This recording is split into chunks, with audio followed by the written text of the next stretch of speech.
on parle de réussir sa vie, il y a deux grands aspects importants que je veux mettre à ton appréciation et des aspects intermédiaires. Le premier aspect de la réussite, qui est un aspect commun, un aspect que nous connaissons, c'est gagner dans la vie. Quand je parle de gagner dans la vie, c'est réussir ses entreprises, c'est réussir sa vie, se marier, avoir un enfant, avoir de l'argent, subvenir à ses besoins, avoir un niveau social élevé, une très belle maison, des voitures, des contrats. Et c'est ce qui est devenu le standard numéro 1 de l'Église. Le problème, c'est que cet aspect-là est un aspect biblique que Dieu accomplit. Donc, aspirer à ça n'est pas une mauvaise chose. Vouloir réussir, vouloir avoir de l'argent, être marié, avoir des enfants, avoir une belle maison, avoir un niveau social, c'est une bonne chose. Dieu le veut. C'est un aspect de la réussite. Et dans cet aspect important de la réussite, nous avons des héros de la foi comme Isaac. Parmi les patriarches que nous connaissons, est l'un des patriarches qui a vécu une vie facile par rapport aux autres. Dieu l'a comme mis en sécurité. Dieu a permis à son père Abraham de le sécuriser. Et donc, sa vie était une succession de bonnes choses. Dieu l'a béni, Dieu a fait comme ça, Dieu a fait ça. Il n'a pas beaucoup souffert. C'est quelqu'un qui était très puissant, très riche. La Bible dit de lui,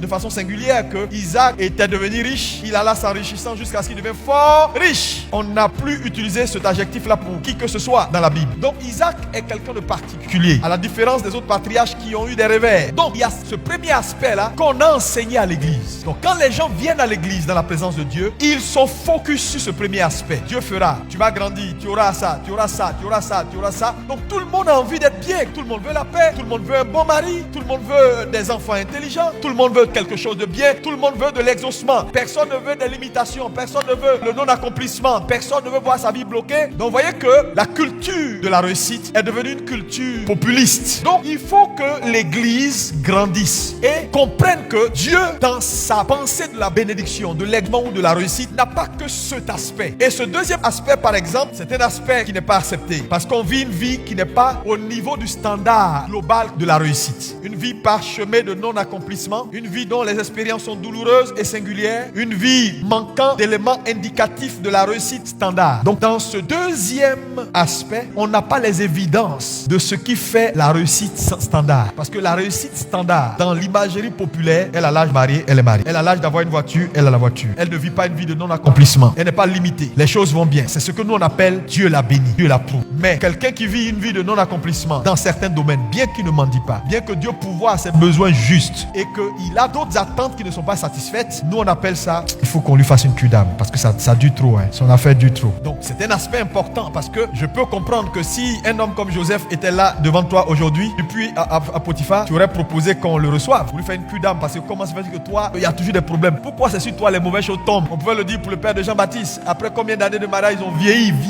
il n'y a pas enfant. C'est plus tard, Jean-Baptiste est né. On pouvait dire, mais on doute de toi là, mon ami. Qu'est-ce que tu fais? Et puis Dieu n'arrive pas à t'aider. Mais Dieu bénit. Mais quand on dit Dieu bénit, on a notre idée à nous. Parce que pour nous, la bénédiction, c'est quand tu as dit, Seigneur, je veux, Dieu donne. On peut voir une femme comme Naomi qui peut être classée dans ce deuxième aspect. Voilà une femme qui est dans l'alliance abrahamique. À un moment donné, elle est allée à Moab, qui s'est mariée, qui a eu des belles filles. Malheur, numéro 1, son mari meurt. Ses beaux-fils meurent. Si c'est ici, on va dire Naomi là, ça c'est des vieilles, il ne faut pas suivre ces sorcières. Comment autour d'elle, tout le monde meurt. On va la classer. Mais est-ce que Naomi n'a pas réussi au soir de sa vie? Si, elle a réussi. Sans forcément briller comme certaines que je peux citer qui ont brillé. Donc quand on parle de réussite, Dieu a ses standards en fonction de ses plans éternels. Parce que je vais vous dire la vérité, tout le monde ne sera pas DG. Tout le monde ne sera pas président, fondateur de ministère, prospère. Il n'y en a pas beaucoup dans le monde qui sont height. Les gens comme les Odepo là, ça vient des générations.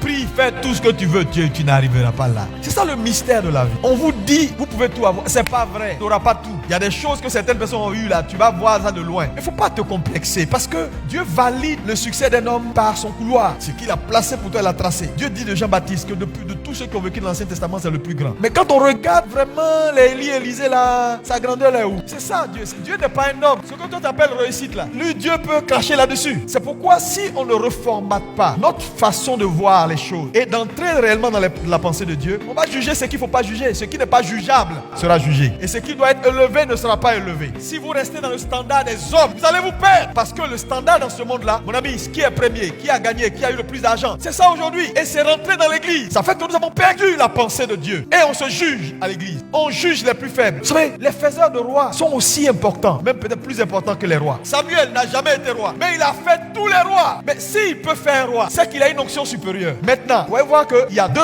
aspects importants de la réussite. Cet aspect où Dieu donne, Dieu bénit, Dieu exauce. Et il y a l'aspect où tu n'as pas les standards de la bénédiction populaire. Ça te manque, ça n'est pas là forcément. Tu n'as pas forcément l'argent, tu n'as pas forcément l'enfant que tu cherches, tu n'as pas forcément les choses. Dieu s'occupe de toi, mais tu n'es pas satisfait à 100%. Maintenant, vous allez voir qu'il y a des aspects également intermédiaires. Par exemple, on voit certaines personnes qui commencent dans l'abondance, dans le premier aspect, et qui finissent dans le deuxième. Et il y en a qui commencent dans le deuxième, finissent dans le premier, et il y en a qui font le deuxième, le premier, et qui reviennent au deuxième. On a des cas bibliques. On a par exemple les cas intermédiaires, ceux qui passent de l'abondance au manque. On a le cas d'un homme comme Moïse. Quand vous prenez la vie de Moïse, Moïse a commencé sa vie dans l'exaucement. Les choses marchaient, Dieu a fait des miracles, Dieu l'a introduit chez Pharaon. Il a vécu une vie vraiment de bénédiction.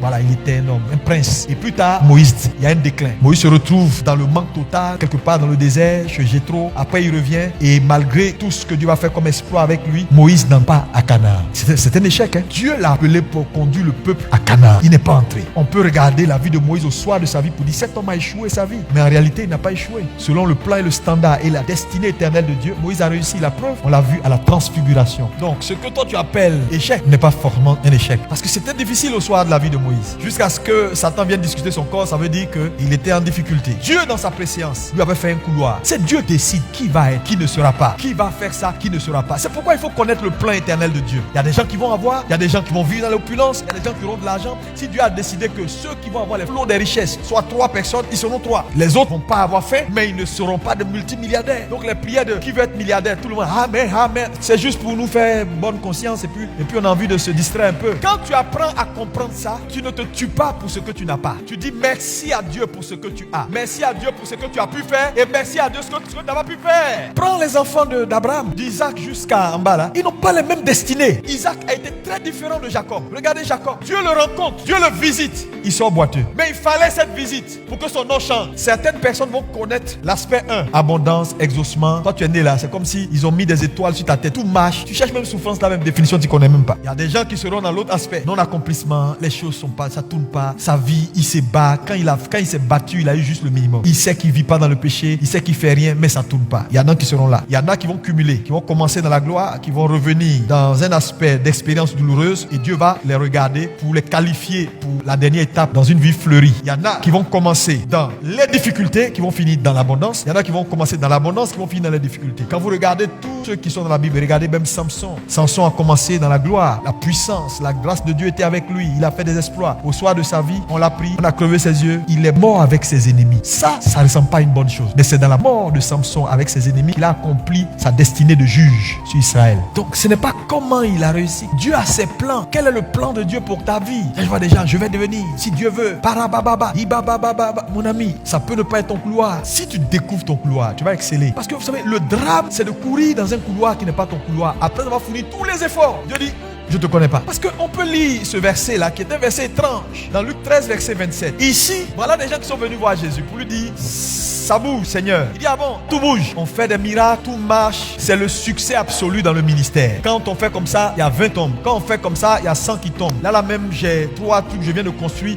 J'ai mon jet privé qui est arrivé. Je pars la semaine prochaine pour faire une autre conférence. Là, je reviens. Jésus dit, il le regarde. Il croit que Jésus a dit, félicitations. Jésus dit, tout ce que tu as fait est bien, mais je ne me reconnais pas dedans. Arrête de moi, ouvrier d'iniquité. Le mot ouvrier d'iniquité ne veut pas dire que ce sont des pécheurs. Parce qu'ils ont réalisé quand même des choses qui ne ressemblent pas à la vie de pécheurs. Le problème, c'est que l'iniquité, c'est courir dans un couloir qui n'est pas ton couloir. Parce que le mot iniquité veut dire position. Tu es dans une mauvaise position, qui n'est pas la bonne position. Donc vous comprenez que quand vous faites vos calculs de réussite là, tenez compte de ses desseins éternels, de ses voies et de sa nature.